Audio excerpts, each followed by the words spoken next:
ये का भइल भाई? और तोहरा रहते ये कैसे भइल? यह तो पता ना रंजीत, तोहरा जेल चल गईला के बाद हम एकदम अकेल पड़ गई। नहीं, हमरा चांद से प्यारा दो भाईयन का हत्या हो गई। भाई ये सब के कैलस? भाई हमरा के बताओ भाई। काशीनाथ। काशीनाथ? रंजीत कहाँ जाता? काशीनाथ हम तोरा के पताल से भी खोज के निकालब, तोरा के जिंदा ना छोड़ब। हाँ भाई। रंजीत, रंजीत। हाँ ठीक बा।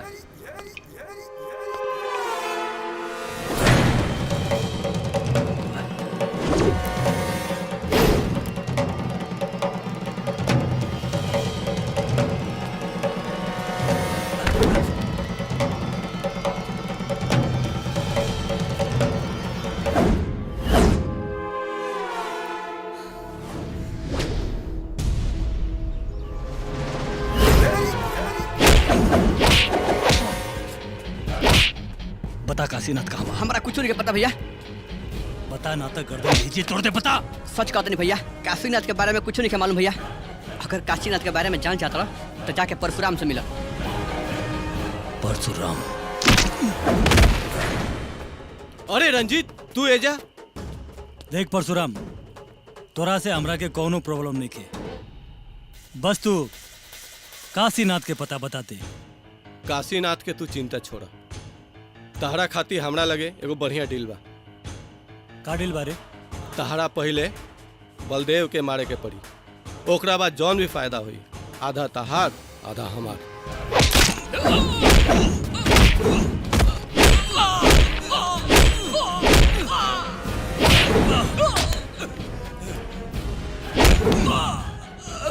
साले रंजीत के रहते बलदेव के कोई बाल भी बाका ना कर पाई, समझ ले। ठीक बा मैडम जी, एगो इमरजेंसी केस आयल बा, चल के देख ली। आई चलो।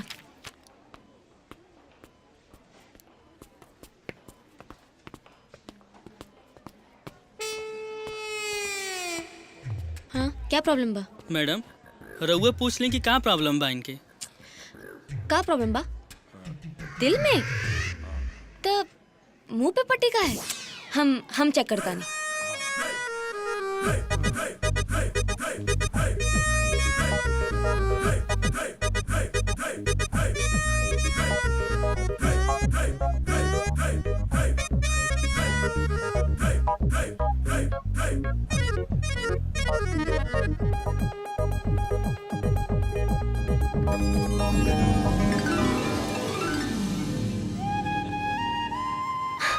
रंजीत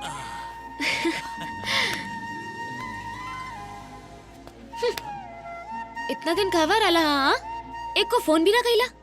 हाँ अरे हमने हलवाई वाले के काम ही कुछ ऐसे होला। हम बहुत दूर गांव में चल गए रानी, जहाँ नेटवर्क ही ना रहे, और नेटवर्क खातिर 50 किलोमीटर दूर चले के पड़ेला। और हम चलनी 2 बार पैदल चलनी, लेकिन नेटवर्क ही ना मिला। बस अब बहाना ना बनावा। अरे हम बहाना ना बनावता नहीं, लेकिन अब हम इतना दूर गांव में ना जाए, अब हम यहीं से बैठ के काम करें। ठीक बा अब तू जा, हमके बहुत काम बा। जा। अरे गले ते मिल जा। समझा करा ये हॉस्पिटल आ। तू घर जा, हम शाम के घर आवता नहीं ता मिलता नहीं। जा। अच्छा वो कहा?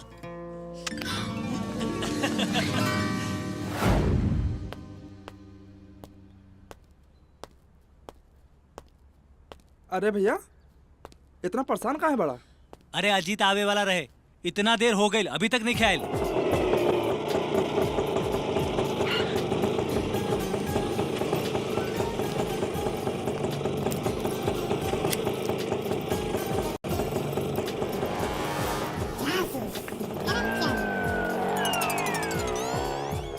अरे सर ये तो कुणाल है, ये रंजीत के घर पे क्यों आया? वह तो सोचता नहीं हम। भैया अरे अजीत हमार भाई। खुश रहा। और बाबू कैसे बाड़ा? बहुत बढ़िया, एकदम बढ़िया कैसन बानी? अरे बस फर्स्ट क्लास। अरे इतने देर से हम तोरा इंतजार करता नहीं, हमरा तो चिंता हो गई रहले, कहाँ रहले? अरे भैया राउर शहर में इतना ट्रैफिक, यही वजह से लेट हो गई। चल ठीक बा, लेकिन तू दुबरा कैसे हो गई? हाँ ए राजू हाँ चल भैया। फटाफट देसी मुर्गा लेके आ। जी ठीक जा बा जा जा जी ठीक बा। फटाफट जल्दी जल्दी फ्राई करके लाओ। अरे वाह भैया। आप सोचते रहिए, मैं देख के आती हूँ। है चप हट पागल है का तोर दिमाग नहीं के दिमाग लगाओ वैसे तोरे पास दिमाग हो खाली दिखाई ना पड़त हो दिमाग लगैबी त तनी खोलबी आ खोलबी त तनी सुंदर लगबी समझ ले 1 मिनट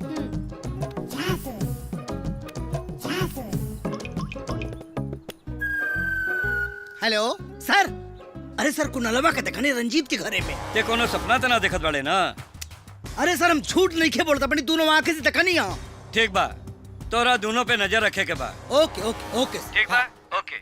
का बात बा। घर तो बड़ा शानदार बनवले बड़ा। हाँ, तोरा पसंद आयल ना? बहुत ज्यादा।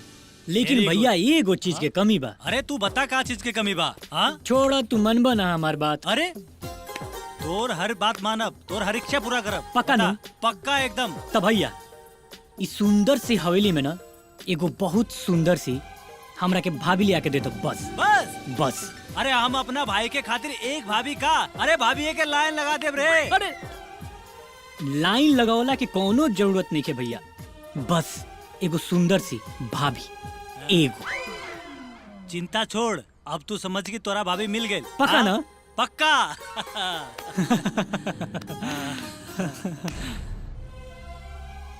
ई का भैया?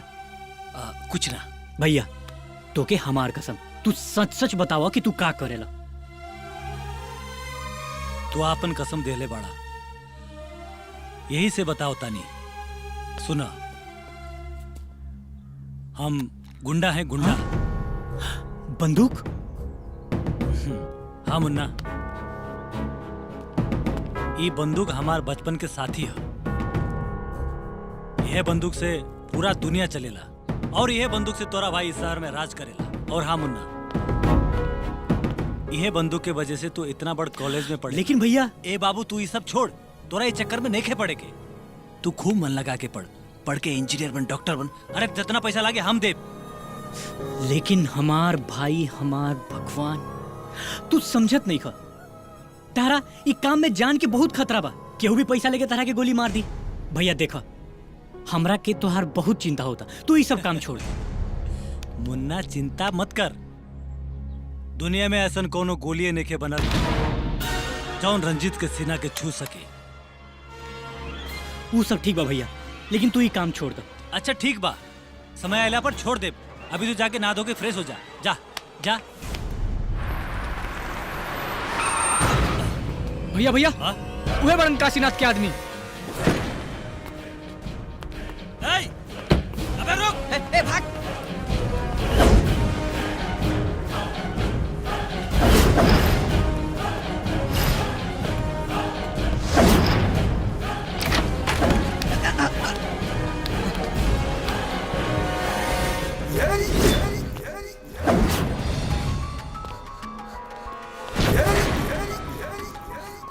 और कितना ऊपर जाए रे? भैया भैया रंजीत के मौत के पंजा से आज तक की हो ना बच पाए। भैया माफ कर दो भैया। हाँ।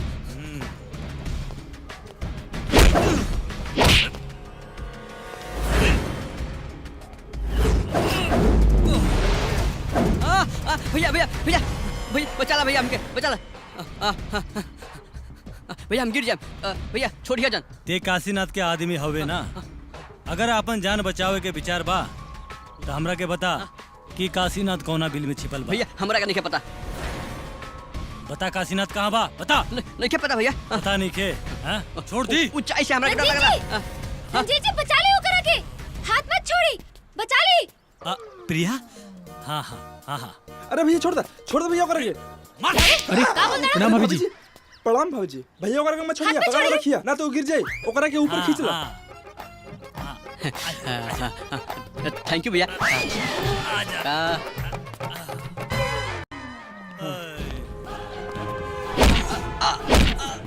चल भैया भैया छोड़ दो।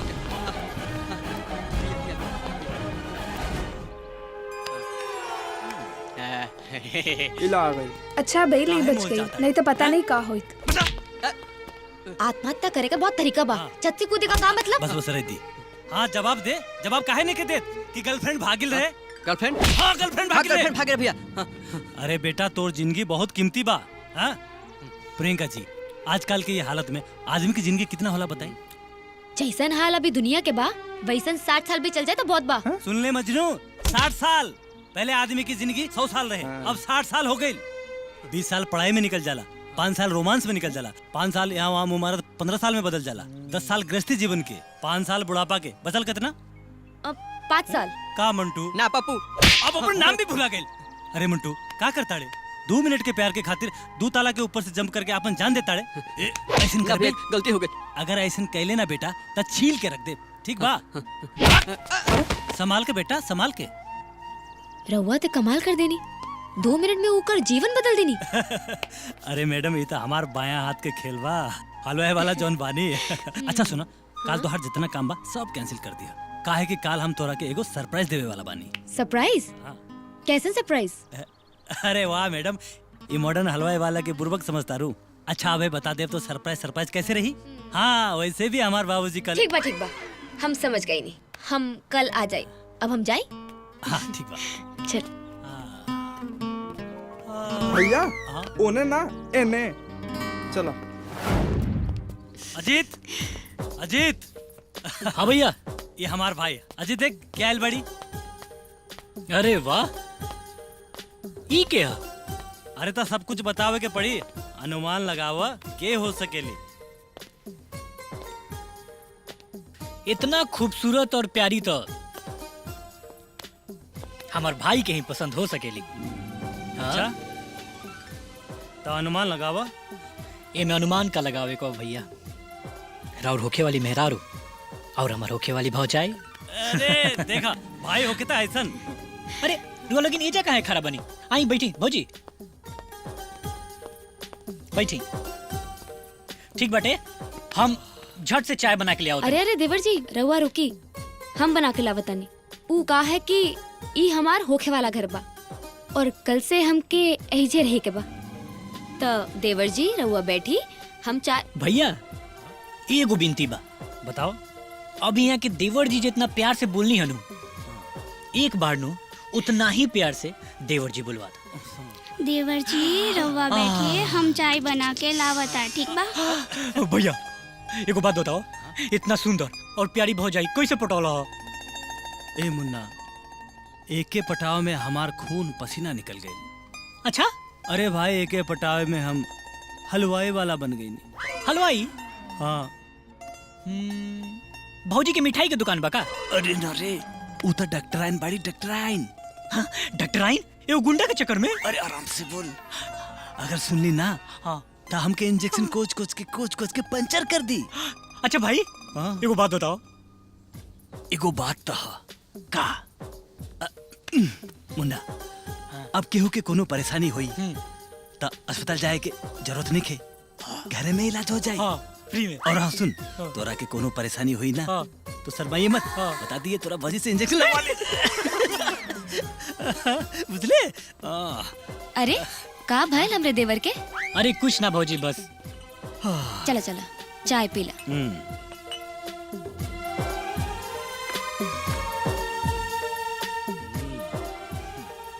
कैसन लागल? बढ़िया, चाय तो बहुत बढ़िया बा।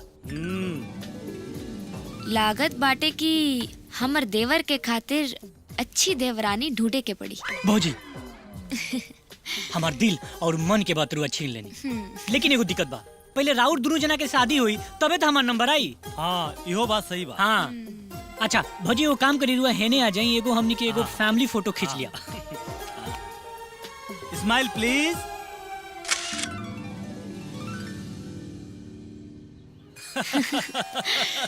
अच्छा एक बात बताई, हम तोहरा भाई के पसंद बानी ना? अरे हाँ हाँ, हमरा भाई के तू बहुत पसंद बाड़ू।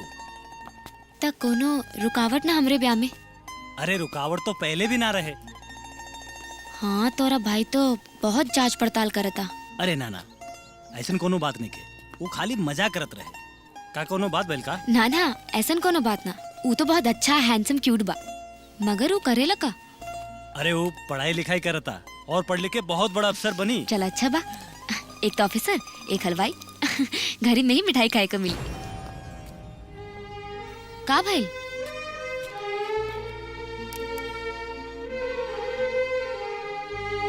प्रियंका, हम तो से एगो बात छुपौले बानी। का बात? हम कोनो हलवाई के काम ना करेनी। हलवाई का काम ना करेला? टका इंजीनियर बाड़ा? ना ना, हम इंजीनियर हैं ना हलवाई। हम एगो गुंडा बानी। पैसा कमाए खातिर हम मार पिटाई कुछ भी करेनी। सच्चाई जानला के बाद में तो हमके छोड़ के चल जाइबो, यही सोच के हम तो से ये बात छुपौनी। बाकी तो से मिलना के बाद में जिंदगी का होला हमरा समझ में आयल। अब हमरा बारे में जानला के बाद में तो हमसे बतावा कि तू हमसे शादी करबू कि ना।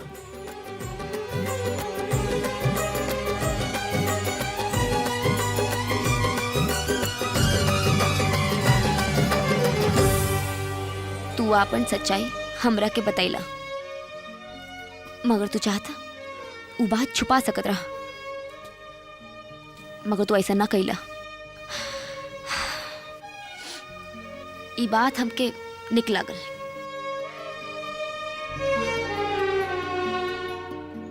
हम तोरा से बहुत प्यार करेली, मगर शादी करे के खातिर तोहरा के अपने आप के बदले के पड़ी और ई सब गुंडागर्दी छोड़े के पड़ी।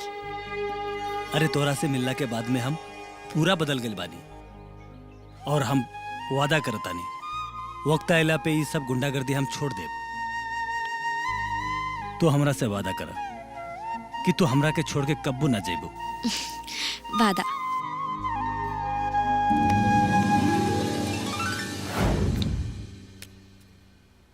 ई रहल हमार चाल। हाँ, हाँ, भगवान हो। का रे, का बात बा? इतना परेशान करे बड़े? अरे का बताई भैया, रंजितवा जेल से छूट गइल बा। का? हाँ भैया, वो तोहरे खोजता, हमरा के दूध में पकड़लस। ते कुछ बताइले त ना? भैया हम ओकरा कुछ ना बताओनी। एक बार तो हमके एगो लड़की बचालस और दूसरा बार पूछलस तो ओकरा के परशुराम लगे भेजनी। अब का करे के भैया? करे का काबा, करे का काबा। वो रंजितवा हमनी के छोड़ी ना, इससे अच्छा बा कि हमनी के अंडरग्राउंड रहल जाए। हाँ भैया, सच कहता रहा। चल रे, पता फेंक। रंजीत,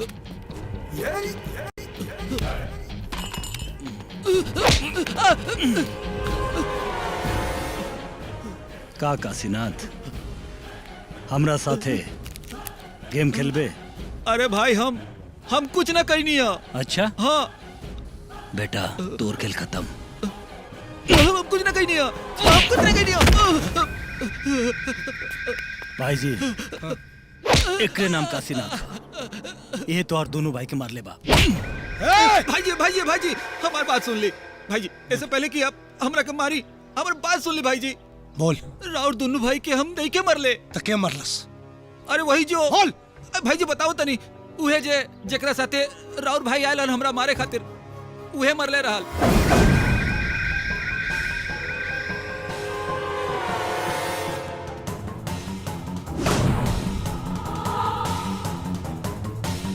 कुणाल? एकर मतलब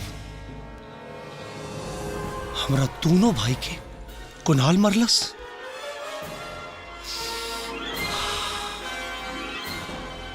रंजीत, हमरा के कुणाल का लाश चाहिए, लाश चाहिए कुणाल के। अरे कुणाल भाई। अजीत रुका। हाँ, पर काहे भाऊजी? का कहे, तोरा भाई खाते शॉपिंग करे के बा, उनके तो फुर्सत ही नहीं के। हम सोचतानी उनकर कपड़ा ले ली। कमाल की आइडिया बा भाऊजी। एक काम करो, ये दुकान हमरा सही बुझाते, यही जैसे कपड़ा खरीदल जा।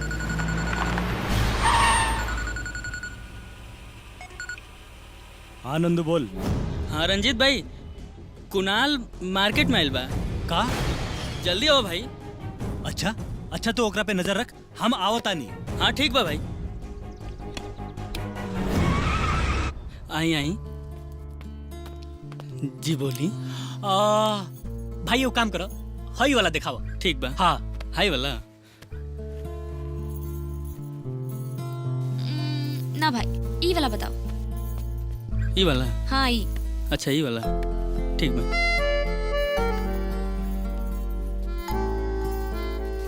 ये अच्छा। ये राउर पत्नी है का? राउर पत्नी के पसंद बड़ी जोरदार बा। भैया हाँ। ई हमार देवर है। वो काहे कि इनकर भैया के पास टाइम ना है। ई हमार शॉपिंग करावे लाउले। तो ई पैक कर दो। एगो बात कही। तो पैक कर दो। नंदू कहाँ बाबू? भाई वो देखा कपड़ा के दुकान में बा।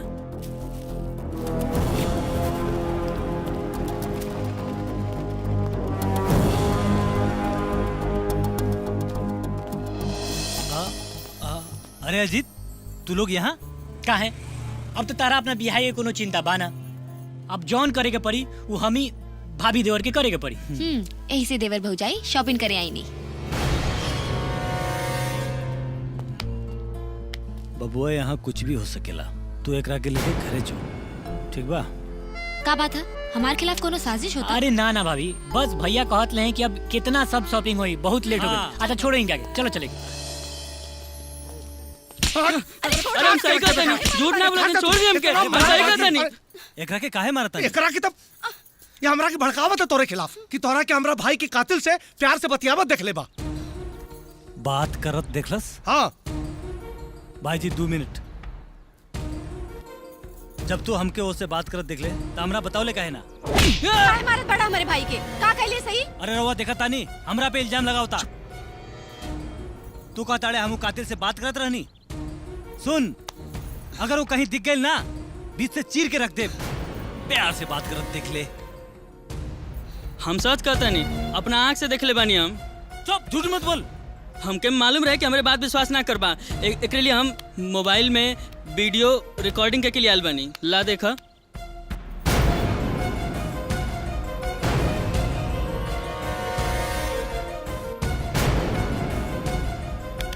अरे पागल, ये हमार भाई अजीत था।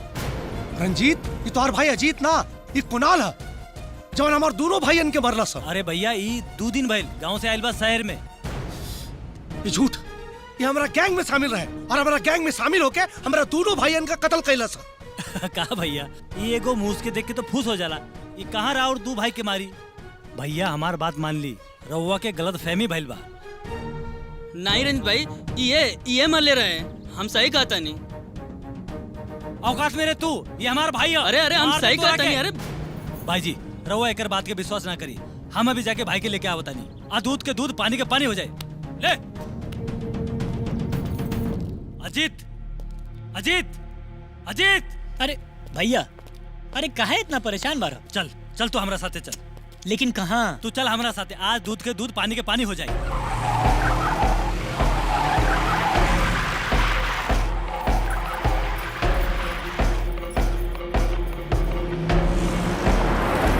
कहाँ ले जाता रहा भैया?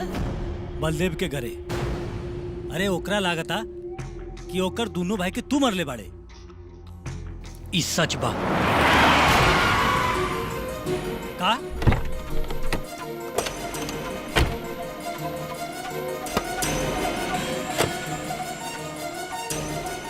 ई सच बा भैया। लेकिन काहे काहे मरले वो दोनों के? बता हमरा के। काहे मरले भैया? काहे से वो दोनों कमीनन हमार प्रिया, हमार प्यार के मार देले रहले सन भैया। प्रिया? कौन प्रिया? भैया गांव में एगो लड़की रहे प्रिया, हम ओकरा से बहुत प्यार करत रहनी। हम तरह से मिलावे वाला भी रहनी ओकरा के। लेकिन उससे पहले वो दोनों कमीनन हमार प्यार के हमरा से अलग कर देले सन। आज भैया, आज प्रिया इस दुनिया में नहीं खे, सिर्फ वो दोनों कमीनन की वजह से।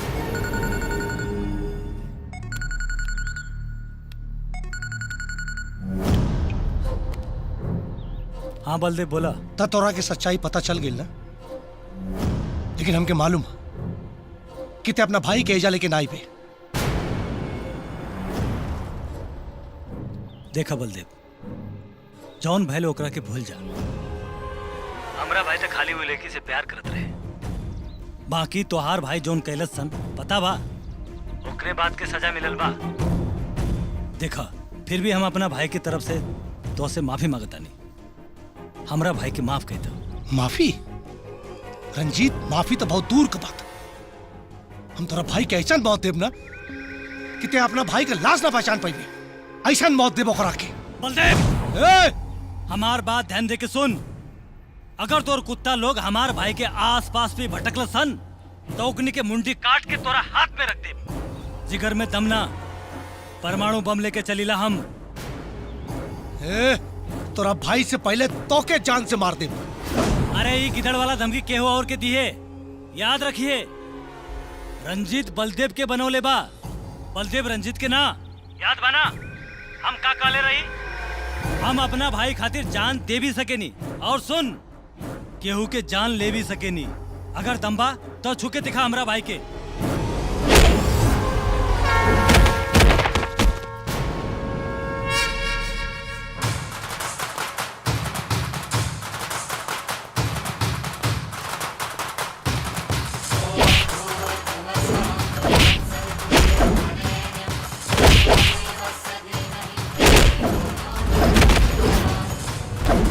अच्छा भइल कि तू आ गई है। जब कीदड़ का मौत आवेला तो शहर की तरफ चला। तू हमरा के मरबे? तोरा भाई के ए से मरनी कि उ दोनों हमरा से हमार प्यार के छीन लेले सन। जाके पूछ ओकरा से जोन तोरा भाई के मरते हुए देख ले बा। आज भी जब ओकरा याद आवत होई नु तो ओकर आत्मा कांप जात होई।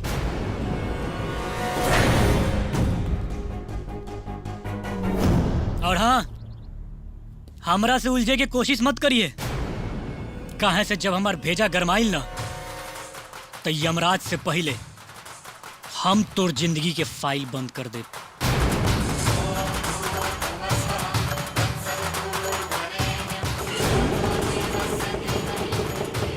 कुणाल, कुणाल, कुणाल!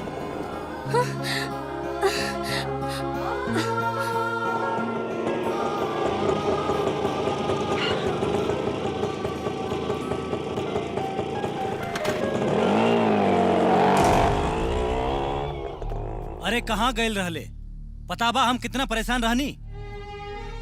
भैया हमरा से गलती हो गई, अब आगे से ना हुई। लेकिन रउआ हमरा के एगो बात बताई, का बलदेव सिंह के दोनों भाई के मार के कोनो गलती कइले बानी? जौन भइल ओकरा के भूल जा।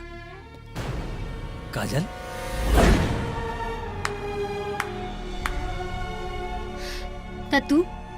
तू हमार दोनों भाई के मरला हा? हाँ? अरे जहाँ तोहरा के रहे खातिर घर मिलल, खाए खातिर खाना मिलल और अपनन से ज्यादा मान सम्मान मिलल, तू उहे घर के नींव हिला देला। काहे? हाँ, हम आइल ही रहनी तहार घर के नींव हिलावे और तोहार दोनों भाई के मौत के घाट उतारे। यही के लायक रहले स दोनों।